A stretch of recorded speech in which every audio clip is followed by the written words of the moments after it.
Hello dear students, welcome to my YouTube channel chemistry point. बच्चों, आज हम बात करने वाले हैं सिग्मा और पाई बॉन्ड के बारे में। इससे पहले हम लोग पढ़ चुके हैं स्ट्रक्चर्स के बारे में, स्ट्रक्चर्स को कैसे बनाते हैं। आइए अब हम बात करते हैं। ये जो हमारी स्ट्रक्चर्स होती है, इसमें बॉन्ड दो टाइप के होते हैं, एक सिग्मा और पाई। इनके बारे में पहले हम जान लेते हैं सिग्मा और पाई बंध होते क्या हैं। आइए बात करते हैं।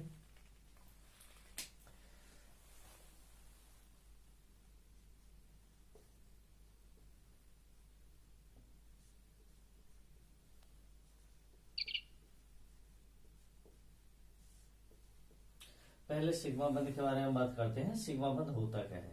एक्चुअली आप लोग जानते ही हैं कि जो ऑर्बिटल्स हैं हमारे पास में, वो जनरली अलग अलग आकृति के होते हैं। जैसे कि आप लोग जानते हैं कि जो एस ऑर्बिटल है हमारा, वो हमारा गोल आकृति का होता है इस तरीके से। और जो हमारा पी ऑर्बिटल है वो इस तरीके का होता है, डंबल। और डी होता है हमारा डबल डंबल। इस तरीके से हम उसको बनाते हैं। एफ के बारे में बात नहीं करते हैं क्योंकि वो कॉम्प्लेक्स होता है। तो ये जो हमारे ऑर्बिटल्स हैं, ये आपस में जब एक दूसरे को टच करते हैं तो इनके टच करने से, इनकी ओवरलैपिंग से कुछ बंध बनते हैं। जैसे कि इनकी जो ओवरलैपिंग है वो दो टाइप से हो सकती है। एक तो एक्सिस पे हो सकती है और एक साइड बाय साइड। मतलब एक तो हेड टू हेड कह सकते हैं आप लोग, और एक बाय साइड या साइड वाइज कह सकते हैं आप उसको। जैसे कि हमारा ये एस ऑर्बिटल है, एक ये है हमारा। और जब हम लोग इसको एक दूसरे एस ऑर्बिटल के पास लाते हैं तो ये एक दूसरे के पास में आकर के इस तरीके से एक दूसरे को टच करते हैं। आप कहीं से भी मिलाइए इसको, तो जो दोनों ऑर्बिटल्स के सेंटर हैं ये एक ही लाइन के ऊपर आएंगे, एक ही एक्सिस के ऊपर आएंगे इस तरीके से। ठीक है, तो यहाँ पे ये एक दूसरे को ओवरलैप कर रहे हैं यहाँ पे। ठीक है, तो इस तरीके से जब भी हमारा कोई ऑर्बिटल, एक ही दो ऑर्बिटल हमारे एक ही एक्सिस पे आपस में ओवरलैप करेंगे तो हमारा जो बंध बनने वाला होगा हम उसको सिग्मा बॉन्ड कहेंगे। क्या कहेंगे? Sigma bond. इस तरीके से यही नहीं, और भी ऑर्बिटल्स होते हैं, हो सकते हैं जो बन सकते हैं। जैसे कि हमारा ये तो एस ऑर्बिटल है, ये भी एस था हमारा, ये भी एस ऑर्बिटल, ये भी एस है। और हमारा दूसरा ऑर्बिटल है पी ऑर्बिटल, ये लीजिए। ठीक है, ये हमने पी ऑर्बिटल ले लिया है। अब इसका सेंटर ये माना जाता है। जब ये एक दूसरे के पास आएंगे तो ये कुछ इस तरीके से एक दूसरे को ओवरलैप करेंगे। इसको थोड़ा सा हम हल्का सा बढ़ा दे रहे हैं, ये लीजिए। ठीक है, तो यहाँ पे ये इस जगह एक दूसरे को ओवरलैप कर रहे हैं या एक दूसरे को टच कर रहे हैं। तो इसका सेंटर ये है, इसका सेंटर ये है। अब यहाँ पे भी आप एक लाइन इसको खींच के देखेंगे तो आप पाएंगे कि ये दोनों एक ही एक्सिस के ऊपर है। इस तरीके से हम लोग कह सकते हैं कि यहां भी हमारा सिग्मा बॉन्ड बन रहा है। ठीक है, इस तरीके से और भी एग्जांपल ले सकते हैं हम लोग। दो पी ऑर्बिटल ले लेते हैं, ये एस था, ये पी, और इस बार हम लोग दोनों पी ऑर्बिटल ले रहे हैं। एक पी ऑर्बिटल ये लिया हमने और एक पी ऑर्बिटल ये ले लिया है। तो ये यहाँ पे टच कर रहे हैं। इस बार आप देख रहे हैं तो दोनों के सेंटर जो है एक ही एक्सिस के ऊपर आ रहे हैं। ठीक है, ठीक। तो ये बॉन्ड बनने वाला जो है ये भी हमारा सिग्मा बॉन्ड है। ठीक है, तो हम लोग इस तरीके से इसको परिभाषित कर सकते हैं कि जब दो ऑर्बिटल आपस में एक्सिस ओवरलैपिंग करते हैं, एक ही एक्स के ऊपर अतिव्यापन करते हैं। टच करने को हम यहाँ पे हिंदी में अतिव्यापन कहते हैं। तो जब दो हमारे ऑर्बिटल आपस में एक्सिस अतिव्यापन करते हैं या एक ही एक्स के ऊपर अतिव्यापन करते हैं तो बनने वाला बंध हमारा सिग्मा बंध कहलाता है। ठीक है, एग्जाम्पल के रूप में एस एस ओवरलैपिंग के थ्रू सिग्मा बॉन्ड बनता है।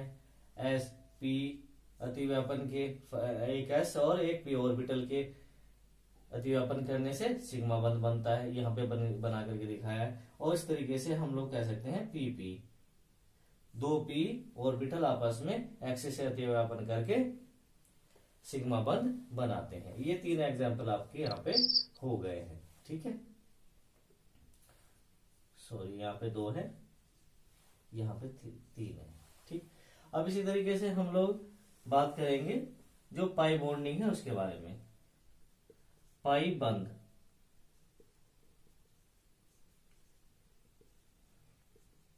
ठीक है, ये लीजिए पाई बंध के बारे में बात करते हैं। इसमें एक्सिस ओवरलैपिंग हुई है, इसमें साइड वाइज ओवरलैपिंग होगी।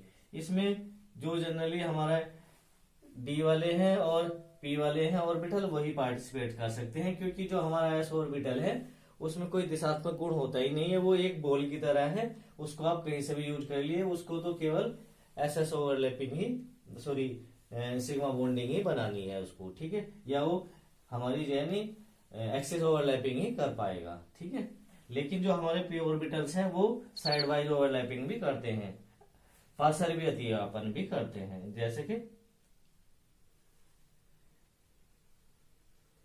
ये लीजिए। ठीक है, ये इनके सेंटर है और अतिव्यापन करने वाला हिस्सा ये है। ठीक है, ये साइड से अतिव्यापन कर रहे हैं, इसलिए यहाँ पे जो बॉन्ड बनता है इसको हम लोग पाई बॉन्ड कहते हैं। सीधी सी बात, जब 2 ऑर्बिटल पार्शियल अतिव्यापन करेंगे तो वो पाई बॉन्ड बनाएंगे, और अगर वो एक्सिस ओवरलैपिंग करेंगे मतलब अक्षीय अतिव्यापन करेंगे तो सिग्मा बंध बनाएंगे। ठीक है, अब जो हमने स्ट्रक्चर्स पहले पढ़े हैं उन स्ट्रक्चर्स में हमें कभी कभी ये पहचानने के लिए आ जाते हैं, तो आइए बात करते हैं थोड़ा सा हम। जैसे कि आप लोग जानते होंगे कि जो CH4 है उसका बहुत ही आसान स्ट्रक्चर होता है।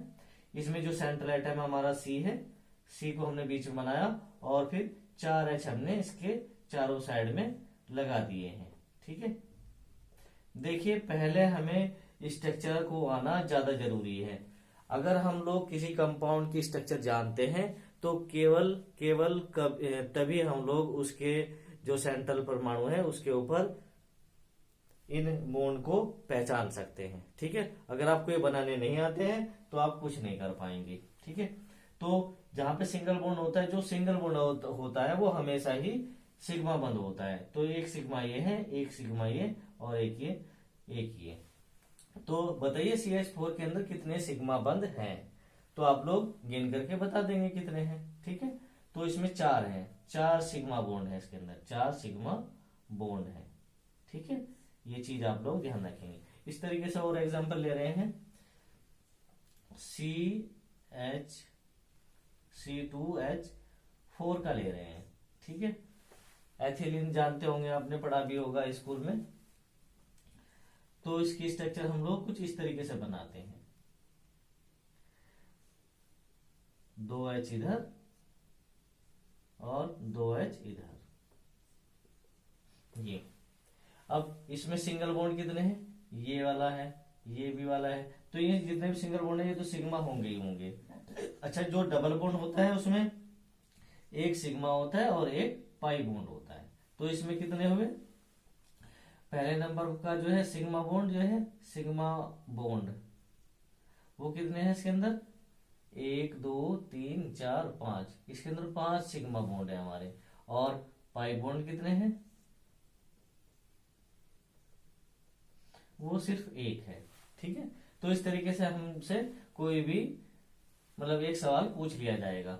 ठीक है, दूसरा एग्जाम्पल था ये पहला एग्जाम्पल है, ये दूसरा एग्जाम्पल है। तीसरे एग्जाम्पल की बात करते हैं, यहाँ पे ले रहे हैं एक एसिटिलीन का एक एग्जाम्पल ले रहे हैं। तो ये लीजिए, हमने ये एसिटिलीन का एग्जाम्पल ले लिया है। इसमें बताइए सिग्मा बॉन्ड कितने हैं, एक तो ये है, एक ये है, और जो हमारा ट्रिपल बॉन्ड होता है उसमें 2 सिग्मा होते हैं और जो बीच वाला होता है वो पाई होता है। ठीक है, इस चीज को आप लोगों को विशेष तौर पे ध्यान रखना है। तो सिग्मा बॉन्ड कितने हुए, 1 और 2 3 और 1 4, तो इसमें 4 हो जाएंगे ये, और बीच वाला हमारा होगा पाई। ठीक है, पाई बॉन्ड। इसमें सिर्फ एक है। तो इस तरीके से आप लोग इन दोनों बॉन्ड को भी ध्यान रखें कि इनमें एक, इसमें तो एक पाई होता है और एक सिग्मा, इसके अंदर दो सिग्मा होते हैं, एक पाई होता है। ये चीज ध्यान देने योग्य थी इसमें। इस तरीके से हमसे कोई एक बड़ा सा एग्जाम्पल भी पूछा जा सकता है। चलिए मैं यहां बना दे रहा हूं, C double bond, C single bond, C triple bond, C H.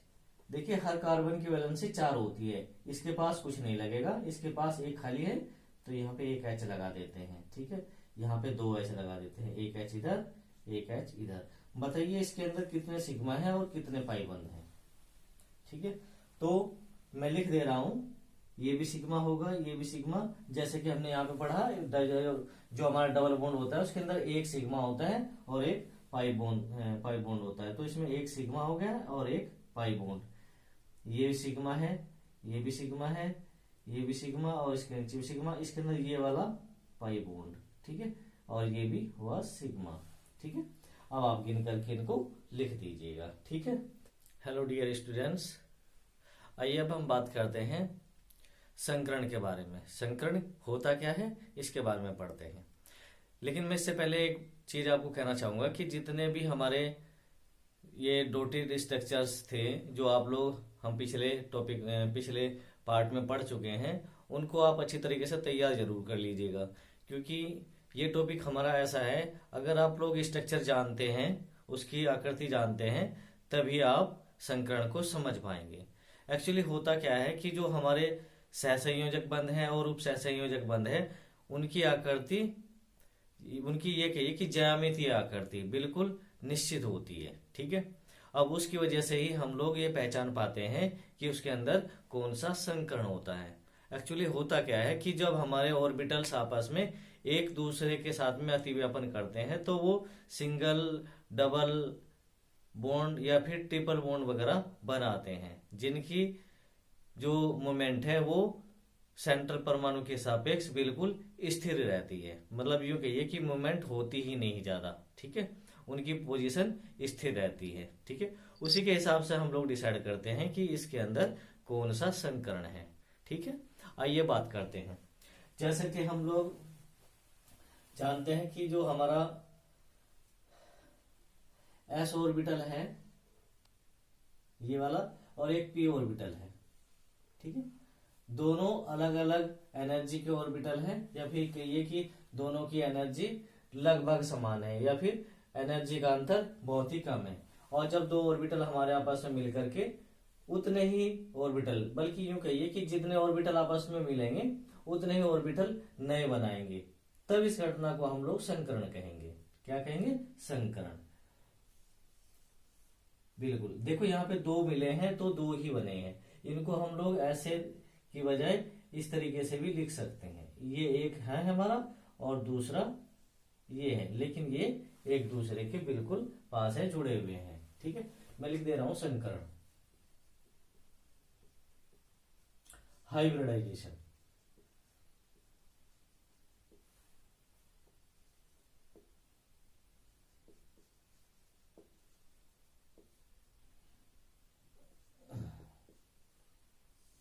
ठीक है, तो मैंने अभी कहा आपको कि जब दो अलग अलग ऊर्जा वाले या फिर कम ऊर्जा के अंतर वाले ऑर्बिटल आपस में मिलकर के उतने ही, मतलब या दो ही ऑर्बिटल बिल्कुल समान ऊर्जा के बनाए, बिल्कुल समान ऊर्जा, इन दोनों की ऊर्जा बिल्कुल समान होगी, तब इस घटना को हम संकरण कहेंगे।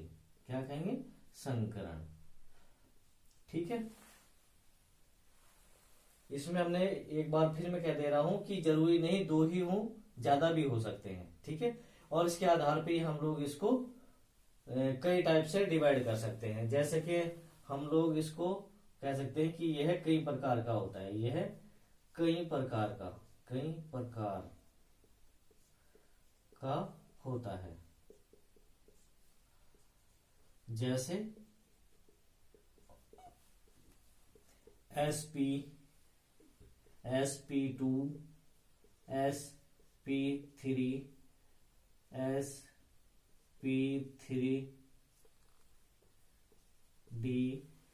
sp4, D2 sp3 D3 etcetera.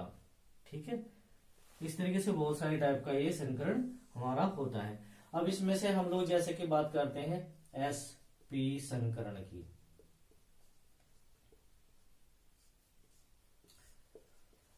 ये जो संकरण है, जैसे कि नाम से ही आपको पता चल रहा है कि इसके अंदर एक s ऑर्बिटल यूज हुआ है और एक p ऑर्बिटल, तो हम सीधे सीधे कहेंगे जस्ट यही वाला, मतलब इसी की तरीके से सेम।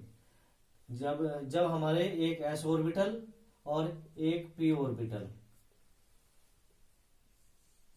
आपस में संकरित होकर के या मिल करके बिल्कुल समान ऊर्जा के दो नए ऑर्बिटल बनाए, बल्कि sp ऑर्बिटल, इनका नाम ही दोनों का sp ऑर्बिटल है। ठीक है, ये दो sp ऑर्बिटल है, मैं लिख दे रहा हूं, दो sp ऑर्बिटल। ठीक है, बनाए तब इस घटना को हम लोग sp संकरण कहते हैं। अब ये sp संकरण है, sp हाइब्रिडाइजेशन है, हाइब्रिडाइजेशन। ठीक है, बिल्कुल। अब ये जो होते हैं हमारे, जब ये आपस में मिलते हैं तो आप देख रहे हैं ये एक ही लाइन वाले हैं, मतलब इनको हम लोग जैसे कि मैंने अभी बताया था ऊपर, इनको ऐसे भी हम लोग लिख सकते हैं। ये थोड़ा सा सही नहीं है बना, ये इस तरीके से। ठीक है, और इनका जो बीच का बॉन्ड एंगल होता है वो आप देख ही रहे हैं, यहाँ पे 180 डिग्री होता है, 180 डिग्री। ठीक है, इस चीज को आप लोग ध्यान रखेंगे। इनकी आकृति रेखीय होती है और इनके बीच का बॉन्ड एंगल 80 डिग्री होता है। इसी तरीके से अब हम लोग sp2 भी ले सकते हैं। sp2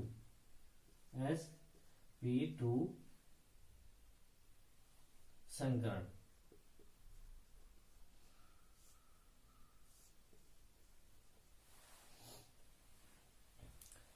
इसमें हम लोग बात कर सकते हैं, इसमें एक s ऑर्बिटल है और दो p ऑर्बिटल है, तो हम लोग यहाँ पे एक s ऑर्बिटल लेंगे और यहाँ दो p ऑर्बिटल। ठीक है, ये लीजिए। ठीक, तो हम लोग इसमें क्या कहेंगे, जैसे हमने कहा कि जब एक s ऑर्बिटल और एक p ऑर्बिटल आपस में मिलकर के बिल्कुल समान ऊर्जा वाले दो नए sp संकरण ऑर्बिटल बनाए, तो इस घटना को sp संकरण कहते हैं। जस्ट यहाँ पे इसी तरीके से परिभाषा बनानी है, जब एक s ऑर्बिटल और दो p ऑर्बिटल आपस में मिलकर के बिल्कुल समान ऊर्जा के तीन, क्योंकि तीन मिले हैं तो तीन ही बनेंगे यहाँ पे। ठीक है, sp2 ऑर्बिटल बनाए, इनका नाम हमने sp2 दिया है, ध्यान रहे।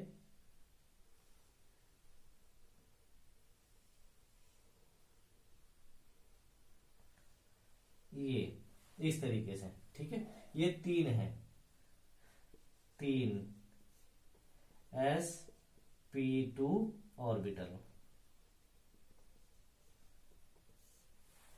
ठीक है, इस चीज का आपको ध्यान रखना है। अब इसकी आकृति कैसे होती है, त्रिभुजाकार, ये त्रिभुज के आकार का बना हुआ है। ठीक है, और इनके बीच का जो बॉन्ड एंगल है वो होगा हमारा 120 डिग्री। ठीक है, ध्यान रहे आपको। इसी तरीके से अब हम लोग बात करते हैं sp3 संकरण की। ये हमारा क्या कहता है, जैसा कि नाम से ही पता चल रहा है, यहाँ पे एक था, यहाँ पे दो हुए, तो यहाँ पे कितने हो जाएंगे, तीन, बिल्कुल सही। तो हमने एक ये लिया और तीन हमने यहाँ पे ले लिए हैं p ऑर्बिटल। ठीक है, और जब यहाँ आपस में मिल करके बिल्कुल समान ऊर्जा के चार नए बनाएंगे। ठीक है,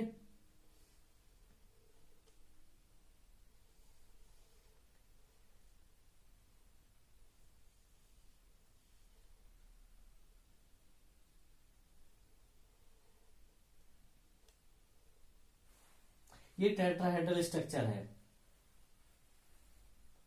इसमें चार बने हैं, चार sp3 ऑर्बिटल्स।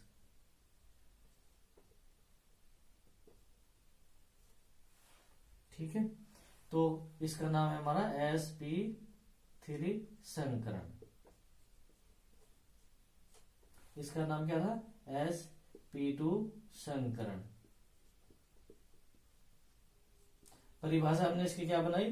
जब एक s ऑर्बिटल और 3 p ऑर्बिटल आपस में मिलकर के बिल्कुल समान ऊर्जा के 4 sp3 नए संकर ऑर्बिटल बनाए, तब इस घटना को sp3 संकरण कहते हैं। एक्चुअली अब मैं इसको थोड़ा सा आप लोगों को डिटेल में समझाने वाला हूं, ये इस तरीके से बनता कैसे है। ठीक है, अब हम बात करते हैं। जो हमारा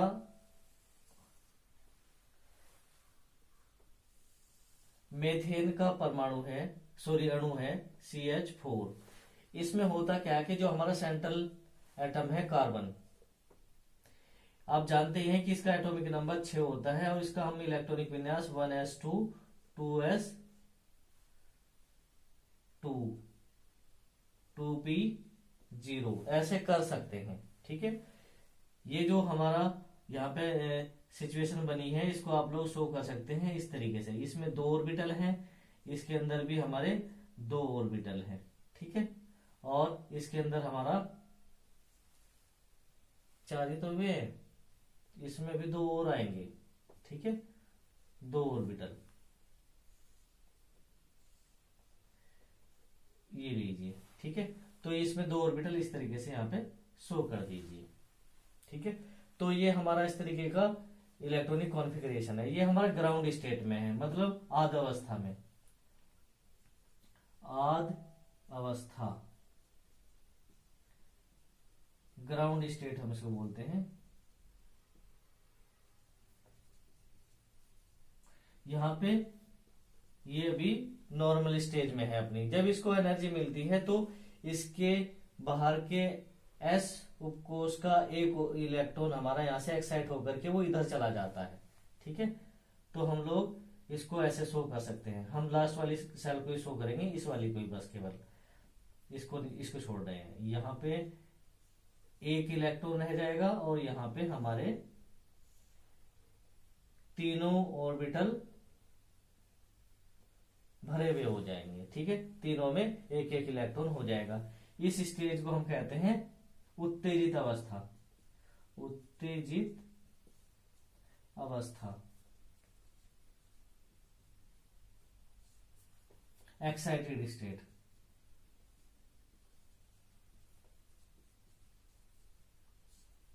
देखिए, एक चीज मैं आपको यहां पे क्लियर कर दूं कि ये इनमें एक ही इलेक्ट्रॉन है या 2 है या फिर है ही नहीं है, इससे कोई मतलब नहीं होता संकरण का।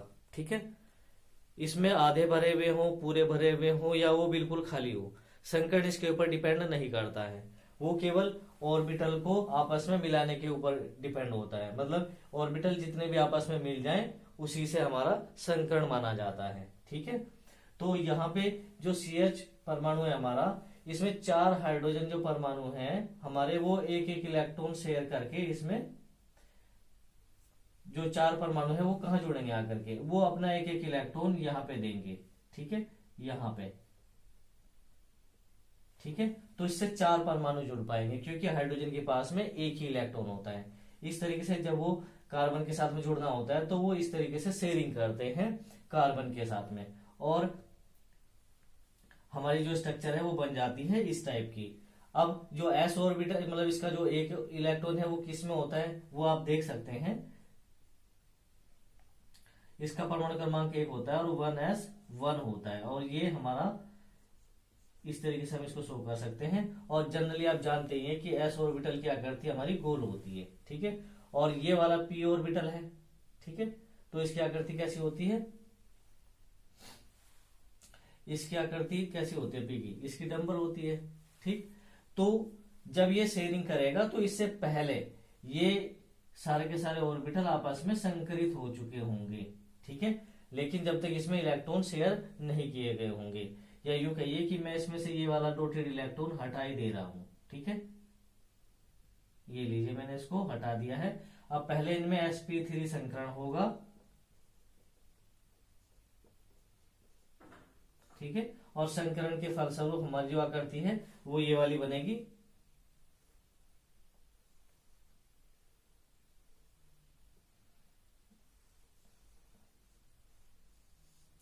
इस तरीके से ये थोड़ा साइड में, पीछे की साइड में है। और जो हमारे हमारे जो एच के 1s के ऑर्बिटल्स है, आप जानते हैं ये भी s ऑर्बिटल है, तो ये यहाँ पे कोनों पे आकर के इससे मिलेगा, ठीक है। इस तरीके से s ऑर्बिटल 4 के 4 आएंगे, तभी हमारा यहाँ पे ये संकर्ण हो पाएगा। और आप जानते ही हैं यहाँ पे दो चीजें क्लियर हो रही हैं, यहाँ पे सिग्मा बॉन्ड बन रहे हैं। इसके साथ में तो एक्सिस ओवरलैपिंग हो रही है, इसके साथ में भी एक्सिस ओवरलैपिंग हो रही है, इसके साथ में भी और इसके साथ में भी एक्सिस ओवरलैपिंग हो रही है। इस तरीके से हमारा यहाँ पे ये पीछे की साइड में है, पीछे की साइड में H, ठीक है। तो इस तरीके से हमारा बनता है CH4 का अणु, ठीक है। अब अगर हम लोग बात करें, ये यहाँ पे हमने तीनों मिला करके आपको दिखाए हैं इस तरीके से। अगर यहाँ पे हमारे सिर्फ यही दो ऑर्बिटल ओवरलैपिंग करके संकरित दो ऑर्बिटल बनाते हैं तो हमारी ये वाली कंडीशन रहती है, इसमें हम लोग केवल इन्हीं को मिला पाते हैं, ठीक है। इन वाले दो ऑर्बिटल को ही यही हमारे संकरित हो पाते हैं, ठीक है। तो sp संकरण होता है। और अगर हमारे ये एक s और दो p ऑर्बिटल हमारे यहाँ पास में संकरित होते हैं तो हमारा ये वाला संकरण होता है। अब यहाँ पे हमने तीनों मिलाए हैं तो हमारा ये वाला संकरण हुआ है, ठीक है। इस तरीके से आप लोग संकरण को समझ सकते हैं। देखिए कभी कभी पूछा जाता है कि मतलब पूछा क्या जाता है, मतलब कोई एक कंपाउंड दे दिया जाता है और पूछ लिया जाता है कि बताइए इसमें जो सेंट्रल एटम है उसके ऊपर कौन सा संकरण है। जैसे कि हम बात कर रहे हैं, सबसे सिंपल ले रहे हैं पहले CH4 ही। ये एक हमारा अणु दिया हुआ है और इसके अंदर पूछ लिया गया है बताइए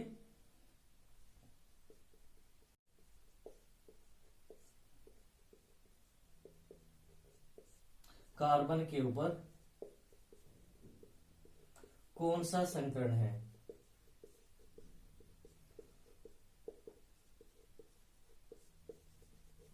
ठीक है, तब आपको क्या करना है, आपको सबसे इजी मेथड बता रहे हैं हम, इसको आपको तैयार करना है। S और P कितने ऑर्बिटल हैं, 2। sp2 कितने ऑर्बिटल हैं, 3। sp3 कितने ऑर्बिटल हैं, 4। और sp3d कितने ऑर्बिटल हैं, 5। sp3d2 कितने हैं, 6। और sp3d2, चलिए इतना ही रहने दीजिए, यही तक सही है, इससे ज्यादा नहीं पूछेगा। ठीक है, तो यहाँ पे देखिए, यहाँ पे 2 ऑर्बिटल है, इसका मतलब है अगर जो हमारा सेंट्रल एटम है उसके साथ में 2 परमाणु जुड़े हैं तो हमारा संकरण होगा sp। अगर 3 परमाणु जुड़े हैं तो हमारा संकरण होगा sp2। अगर 4 जुड़े हैं तो sp3, और 5 जुड़े हैं तो sp3d, और 6 जुड़े हैं तो sp3d2 संकरण होगा। अब यहाँ पे बताइए कि जो हमारा सेंट्रल परमाणु है वो कार्बन है, उसके साथ में कितने जुड़े हैं, यहाँ पे जुड़े हैं 4 परमाणु, 1 2 3 और 4। ठीक है, तो हम इस पे कह सकते हैं, इस पे है हमारा sp3 संकरण। अब दूसरा, पहला एग्जांपल था ये, दूसरे एग्जांपल की बात कर रहे हैं। एक H है यहाँ पे, CH, ये हमारा दूसरा एग्जांपल है। बताइए दोनों कार्बन परमाणुओं के ऊपर कौन कौन सा संकरण है। इसी तरीके से इसमें 2 परमाणु आ गए तो दोनों के ऊपर पूछ लिया है। तो अब ध्यान दीजिए, हमने अभी आपको कहा है कि जो हमारा जिसके ऊपर हमें संकरण देखना है उससे ये देखना है कि कितने परमाणु जुड़े हैं। ठीक है, कितने परमाणु हमारे जुड़े हैं, कितने परमाणु जुड़े हैं इसके साथ में, एक तो ये वाला परमाणु जुड़ा है और दूसरा ये वाला परमाणु जुड़ा है। बॉन्ड से फर्क नहीं पड़ता है, बॉन्ड इसमें आपको नहीं देखना है, सिंगल बॉन्ड हो, डबल बॉन्ड है या ट्रिपल बॉन्ड हो, आपको सिर्फ परमाणु की संख्या देखनी है। ठीक है, तो यहाँ पे हम देख रहे हैं कि यहाँ पे भी इधर भी एक है और इधर भी एक है, तो इसके ऊपर कौन सा परमाणु संकरण होना चाहिए, इसमें 2 जुड़े हैं तो sp संकरण होगा यहाँ पे। और इसके साथ में भी ऐसे ही एक इधर जुड़ा है, एक इधर जुड़ा है, तो इसके ऊपर भी sp संकरण होगा। ठीक है, तो इस तरीके से आप लोग समझ सकते हैं। तीसरा एग्जांपल ले रहे हैं हम।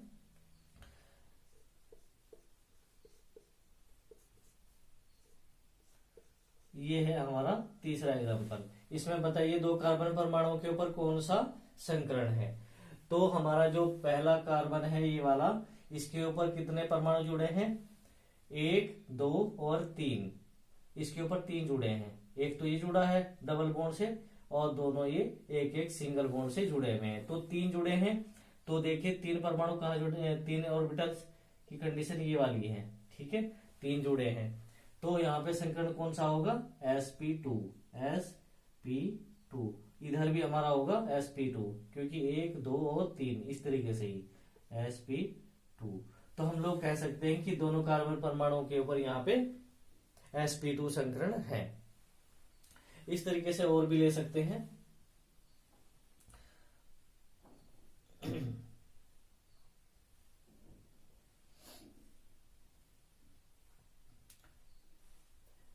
H2SO4। ठीक है, S इसकी आकृति अगर आप लोग बनाना जानते होंगे तभी आप बता पाएंगे, अदरवाइज नहीं बता पाएंगे। ठीक है, तो ये आना आपको जरूरी है। पूछेगा आपसे कि H2SO4 में केंद्रीय परमाणु S के ऊपर कौन सा संकरण है, बताइए। तो आप देखेंगे यहाँ पे एक वो इधर जुड़ा है, एक इधर है, एक इधर है, एक इधर है। इसके पास में 4 जुड़े हैं, तो कौन सा संकरण होगा इसके ऊपर, बिल्कुल सही sp3 संकरण होगा इसके ऊपर। ठीक है, अच्छा अब तो आप लोगों ने बॉन्ड के ऊपर आधारित देख ही लिए हैं। इसमें एक खास स्ट्रक्चर और मैं बताता हूं जिसमें आप लोगों को ध्यान रखना है कि जरूरी नहीं है हमारे केवल परमाणु ही जुड़े हों, अगर लोन पेयर हो तो वो भी एक परमाणु के बराबर मान करके हम लोग चलते हैं। जैसे H2O का जो हमारा अणु है उसमें सेंट्रल परमाणु हमारा ऑक्सीजन है और 2 हाइड्रोजन हमारे साइड वाइज लगे हुए हैं इसके। ठीक है, इस तरीके की आकृति हम लोग जनरली बनाते हैं। ठीक है, तो लेकिन इसके ऊपर sp2 संकरण नहीं है, यहाँ sp2 संकरण नहीं है, sp संकरण नहीं है, यहाँ sp2 संकरण नहीं है, बिल्कुल ध्यान रहे आपको। ठीक है, क्यों नहीं है, क्योंकि इसके पास में 2 लोन पेयर इलेक्ट्रॉन होते हैं, इसकी बाहर के सेल में 6 इलेक्ट्रॉन होते हैं।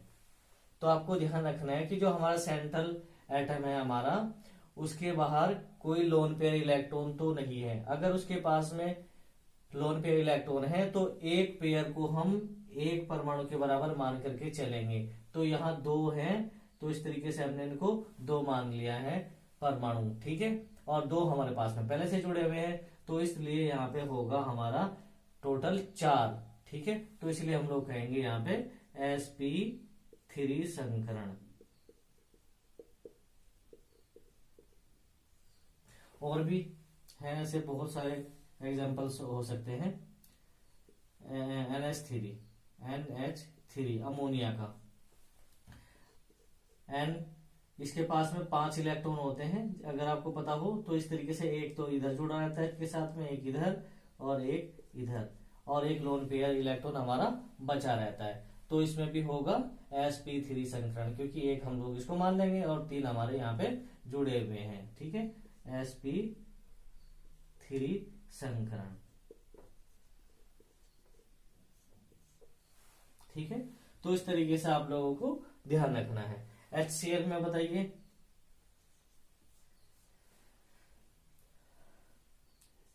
H और Cl के बाहर कितने लोन पे इलेक्ट्रॉन होंगे, 3, तो इसके ऊपर भी होगा sp3 संकरण।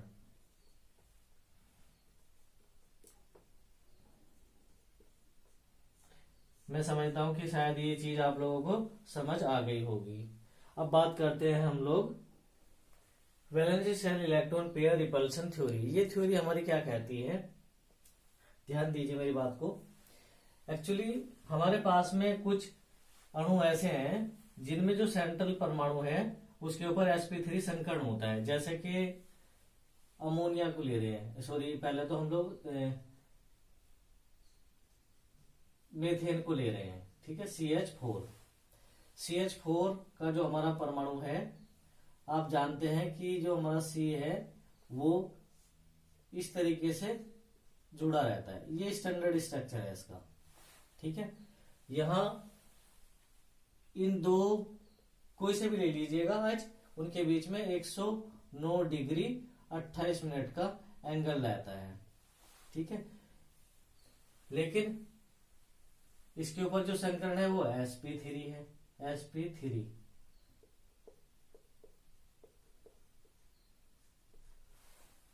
लेकिन जो हमारा दूसरा परमाणु अणु है, जैसे कि अमोनिया का NH3 का, इसमें क्या होता है, इसमें हमारा जो है जो N है उसके बाहर यहाँ एक लोन पेयर इलेक्ट्रॉन होता है, और इसकी जो H है वो इस तरीके से होते हैं, एक परली साइड में होता है, एक इधर होता है, ये, ठीक है। और इसकी आकृति होती है हमारी पिरामिड, जबकि इसके ऊपर भी sp3 ही संकरण है, ठीक है। इसी तरीके का एक अणु और है हमारा H2O, इसकी जो शेप है वो V शेप होती है, इसमें जो ऑक्सीजन है वो इस तरीके से रहता है, और एक H इधर होता है और एक H इधर होता है। इसका जो बॉन्ड एंगल है दो परमाणुओं के बीच का वो दूसरी साइड में है, इसलिए हम लोग यहां तक नहीं बना रहे हैं, ठीक है। यहां जो बॉन्ड एंगल होता है वो होता है 107 डिग्री का लगभग, ठीक है, और यहां होता है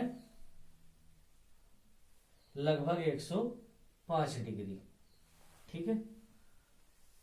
तो यहां आप देख रहे हैं, यहां पे 107 डिग्री का एंगल है और यहां पे 105 का, जबकि इन दोनों परमाणुओं के ऊपर sp3 संकरण है। ऐसा क्यों होता है? ऐसा इसलिए होता है कि जो हमारे बॉन्ड बने हुए हैं, जो बॉन्ड पेयर हैं, उनके बीच रिपल्सन होता है, वो अलग अलग तरीके से होता है। इसको हम लोग कह सकते हैं, जो हमारे लोन पेयर इलेक्ट्रॉन है, दो लोन पेयर इलेक्ट्रॉन के बीच सबसे अधिक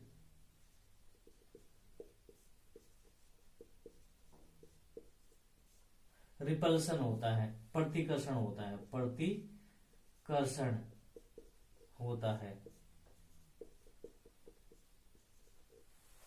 ठीक है। और इनकी अपेक्षा थोड़ा कम, दूसरा पॉइंट हमारा लोन पेयर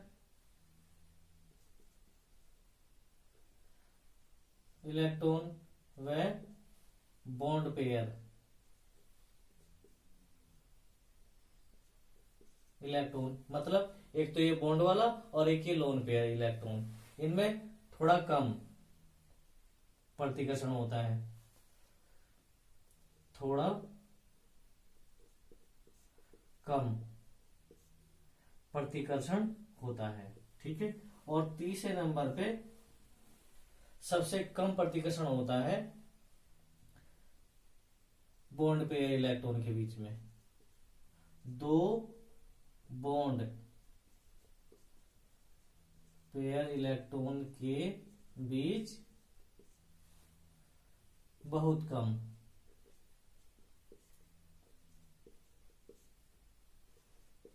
प्रतिकर्षण होता है। इनकी वजह से क्या होता है, जो आप इसमें देख रहे हैं, इसमें चारों के चारों बॉन्ड पेयर इलेक्ट्रॉन है, इसलिए इनके बीच का जो प्रतिकर्षण है वो बहुत ही कम हुआ है, और ये एक दूसरे से मैक्सिमम दूरी पे बने हुए हैं, ठीक है, क्योंकि चार के चार एक ही टाइप के बॉन्ड बने हुए हैं, ठीक है। जिसमें एक ही तरीके के बॉन्ड होंगे उनमें मैक्सिमम एंगल बनता है, ठीक है। और इसके बीच का आप कहीं भी किन्हीं भी दो हाइड्रोजन को ले लीजिए तो उनके बीच का बॉन्ड एंगल यही होगा, ठीक है। और इसमें ऐसा नहीं है, इसमें तीन बॉन्ड, तीन तो है हमारे बॉन्ड पेयर इलेक्ट्रॉन, एक ये वाला, एक ये वाला, ये वाला और एक ये वाला, ठीक है, और एक है लोन पेयर इलेक्ट्रॉन। तो इसमें इस लोन पेयर इलेक्ट्रॉन की वजह से, प्रतिकर्षण की वजह से दो हमारे जो हाइड्रोजन है, बल्कि दो क्या तीनों हाइड्रोजन के जो बॉन्ड पेयर इलेक्ट्रॉन है वो प्रतिकर्षित होते हैं और बॉन्ड एंगल थोड़ा घट जाता है, जिसकी वजह से बॉन्ड एंगल हमारा 109 डिग्री 28 मिनट से घट करके 107 डिग्री रह जाता है, ठीक है। और इसकी जो स्ट्रक्चर है वो डिस्टोर्टेड हो जाती है, और ये हम जो हमारा समचतुष्फलक है इस आकृति का ना होकर के ये वाला, इसकी आकृति पिरामिड हो जाती है, ठीक है। मतलब प्रतिकर्षण की वजह से, इसके प्रतिकर्षण की वजह से इसकी जो आकृति है वो भी बदल जाती है, या इसकी ज्यामितीय आकृति भी बदल जाती है। अब यहाँ पे इस वाले में तीसरे में आप क्या देख रहे हैं, इसमें हमारे दो लोन पेयर इलेक्ट्रॉन है और दो हमारे बॉन्ड पेयर इलेक्ट्रॉन। इनके बीच में आप जानते ही हैं, जैसे कि हमने इसमें सबसे पहले पॉइंट में लिखा है कि जो हमारा दो लोन पेयर इलेक्ट्रॉन है उनके बीच में प्रतिकर्षण सबसे ज्यादा होता है, ठीक है। और इनके प्रतिकर्षण की वजह से ये इनको बॉन्ड पेयर इलेक्ट्रॉन को धकेलते हैं और इनके बीच का बॉन्ड एंगल बहुत ही कम रह जाता है, जो कि 105 डिग्री है, और इसकी शेप हमारी बदल जाती है, ये वी शेप बन जाता है, ठीक है, और ये पिरामिड शेप यहां पे लिख दे रहे हैं।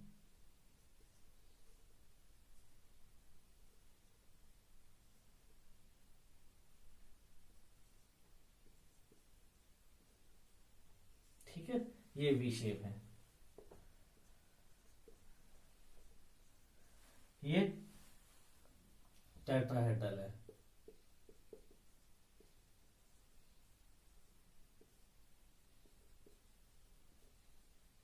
चतुष्फलकीय है, ठीक है। तो इस तरीके से ये हमारी वेस्पर थ्योरी, ठीक है, इसको आप लोग ध्यान रखेंगे, ठीक है। इंपोर्टेंट है, अक्सर करके आती ही रहती है।